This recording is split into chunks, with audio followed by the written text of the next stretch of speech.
공직 생활의 의미를 찾으려고 하면 더 힘들어집니다. 공직 생활을 하다 보면 한 번쯤 이런 생각을 하게 됩니다. 나는 왜 일을 하고 있지? 이게 무슨 의미가 있는 걸까? 특히 업무가 반복되고 인정받는 느낌이 적고 감정 소모가 많아질수록 이 질문은 계속 머릿속을 맴돕니다. 그런데 이 질문을 계속 붙잡고 있으면 오히려 더 힘들어지는 경우가 많습니다. 공직은 의미가 바로 보이는 구조가 아닙니다. 많은 사람들이 착각하는 부분이 있습니다. 공직 생활을 하며 힘들 때마다 의미를 찾으려고 하는 것입니다. 하지만 실제 공직은 반복적인 업무, 반복적인 인간관계, 눈에 잘 보이지 않는 결과, 즉각적인 보상 부족, 이런 구조로 이루어져 있습니다. 즉, 의미가 느껴지기 쉬운 구조가 아니라 느껴지기 어려운 구조입니다. 그래서 의미를 찾으려고 할수록 더 공허해질 수 있습니다. 문제는 의미가 없는 것이 아니라 기준이 없는 상태입니다.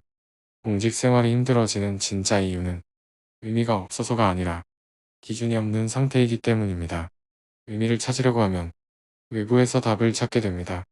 하지만 공직은 외부에서 의미를 주는 구조가 아니라 내가 기준을 정해야 버틸 수 있는 구조입니다. 이 차이를 이해하지 못하면 왜 이렇게 공직 생활에 의미가 없지? 이 질문만 반복하게 됩니다. 그래서 의미는 찾는 것이 아니라 정리하는 것입니다. 공직 생활에서의 의미는 어딘가에 존재해서 발견되는 것이 아닙니다. 오히려 내가 무너지지 않기 위해 정리해두는 기준에 가깝습니다. 예를 들면 나는 이 일을 기반을 유지하기 위한 수단으로 본다. 나는 이 시기를 통해 경험을 쌓는다. 나는 이 안에서 감당 가능한 범위로 행동한다. 이렇게 기준을 정리해두는 순간 의미를 밖에서 찾으려는 불안이 줄어듭니다.